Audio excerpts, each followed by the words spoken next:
warahmatullahi wabarakatuh. Perkenalkan, nama saya Anggita Safitri dengan NPM 10080016316 dari Fakultas Ilmu Komunikasi Universitas Islam Bandung. Izinkan saya untuk mempresentasikan penelitian saya yang berjudul Komunikasi Interpersonal Ibu dan Anak dalam Mencegah Dampak Negatif YouTube. Ini merupakan studi kasus pada komunitas modern MAM Bandung. Pertama-tama saya akan menjelaskan mengenai konteks penelitian saya. Media sosial sudah menjadi hal yang lumrah pada saat ini. Perkembangan internet semakin besar di mana internet telah menawarkan fitur-fitur atau aplikasi-aplikasi yang menarik untuk segala kalangan. Terdapat beberapa media sosial juga yang pada saat ini sering digunakan dan yang paling diminati oleh masyarakat, diantaranya ada YouTube, Instagram, Facebook, Twitter, WhatsApp, serta lain. Namun seperti halnya yang telah kita ketahui juga bahwa media sosial itu memiliki dampak negatif juga dampak positif terhadap anak. Dampak negatif terhadap anak diantaranya anak menjadi susah bersosialisasi dengan lingkungan sekitar, anak menjadi malas belajar, minimnya beraktivitas dengan lingkungan, dapat terpapar konten pornografi yang paling parahnya. Namun di balik itu semua tentunya terdapat dampak positif media sosial terhadap anak, yaitu untuk membangun rasa ingin tahu pada anak, menambah kosakata anak, memberikan ilmu pengetahuan baru pada anak. Nah, di antara media sosial tersebut yang paling diminati yaitu media sosial YouTube. Kenapa YouTube? Karena merupakan salah satu media sosial yang menampilkan audio visual, di mana aplikasi ini juga memang dimanfaatkan sebagian besar orang tua sebagai sarana untuk menenangkan anak, di mana orang tua menggunakan aplikasi YouTube supaya ibu bisa mengerjakan pekerjaan lain sementara anaknya menonton. Namun, sebagian besar orang tua tidak mengetahui bagaimana sebetulnya dampak YouTube itu sendiri terhadap anak. Ketika anak terlalu sering menonton YouTube tanpa ada pengawasan orang tua, oleh karena itulah peranan keluarga di sini untuk mengantisipasi dampak media sosial ini sangat penting. Karena keluarga merupakan salah satu cakupan paling dasar bagi anak untuk bisa mengembangkan dirinya, untuk memahami lingkungan, termasuk lingkungan dalam media sosial. Nah, salah satu anggota keluarga yang sering bersentuhan dengan anak yaitu ibu. Karena sebagian besar ibu merupakan ibu rumah tangga sehingga mempunyai waktu yang lebih banyak untuk memberikan pemahaman serta bisa berkomunikasi dengan anak. Di sini, komunikasi interpersonal inilah yang saya teliti bagaimana seseorang ibu menggunakan komunikasi interpersonal untuk anak dalam mencegah dampak negatif YouTube. Di sini saya mempunyai 3 tujuan penelitian, yaitu untuk mengetahui proses komunikasi interpersonal yang dilakukan orang tua pada anak, pada komunitas modern MAM Bandung terhadap anak dalam mencegah dampak negatif YouTube. Yang kedua, untuk mengetahui hambatan dalam implementasi komunikasi interpersonal yang dilakukan orang tua dalam komunitas modern MAM Bandung terhadap anak untuk mencegah dampak negatif YouTube. Dan yang terakhir, untuk mengetahui alasan pentingnya dilakukan komunikasi interpersonal antara orang tua dengan anak yang dilakukan orang tua dalam komunitas modern MAM Bandung terhadap anak untuk mencegah dampak negatif YouTube. Lalu ada metode penelitian. Penelitian menggunakan metode penelitian kualitatif dengan pendekatan studi kasus dan menggunakan paradigma konstruktivisme.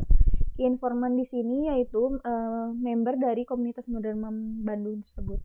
Lalu teknik pengumpulan data yang digunakan yaitu teknik wawancara, dokumentasi, serta observasi. Langsung ke pembahasan yang pertama mengenai proses komunikasi interpersonal.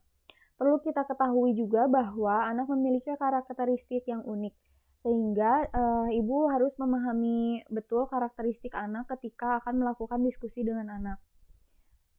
Hasil penelitian menunjukkan bahwa untuk melakukan komunikasi interpersonal dengan anak, maka perlu dilakukan beberapa hal.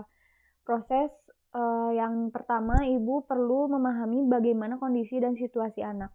Setelah ibu melihat kondisi anak dalam kondisi yang siap untuk bisa menerima segala macam informasi dari ibu, maka ibu baru bisa harus bisa membangun mood anak.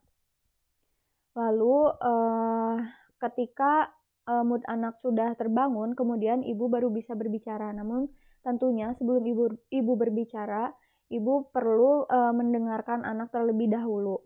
Jadi ajak anak untuk berinteraksi dengan cara memancing anak untuk bisa berbicara, dan ibu itu harus mendengarkan anak tersebut. Nah, ketika hal tersebut sudah tercapai, maka ibu perlu memahami dan memberikan contoh terhadap anak. Lalu ke pembahasan yang kedua mengenai hambatan dalam implementasi komunikasi. Ada dua hambatan di sini, yaitu hambatan yang muncul dari orang tua serta hambatan yang muncul dari anak itu sendiri. Hambatan dari orang tua yang bekerja memiliki waktu yang sangat sedikit terhadap anak. Untuk ibu yang bekerja juga, waktu pun tidak semua bisa dihabiskan dengan anak karena ibu perlu melakukan pekerjaan rumah tangga yang lain. Kemudian kondisi yang lain yaitu kondisi kadang ketika ibu pulang ke rumah untuk ibu yang bekerja sudah dalam kondisi yang lelah. Jadi ibu sudah fokus pada hal-hal yang lain. Kemudian ibu rumah tangga pun sama, ketika ibu sudah melakukan pekerjaan rumah, maka kondisi fisik ibu sudah lelah, maka waktu yang dimiliki untuk berkomunikasi dengan anak pun tentunya terbatas.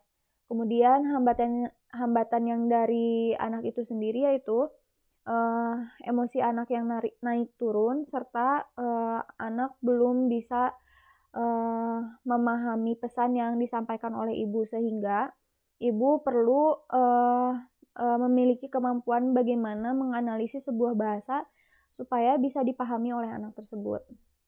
Nah, yang terakhir, pentingnya komunikasi interpersonal antara ibu dan anak dalam mencegah dampak YouTube ini ada beberapa alasan mengapa. Pertama, untuk memberikan pemahaman kepada anak mengenai aktivitas yang ada di dalam YouTube.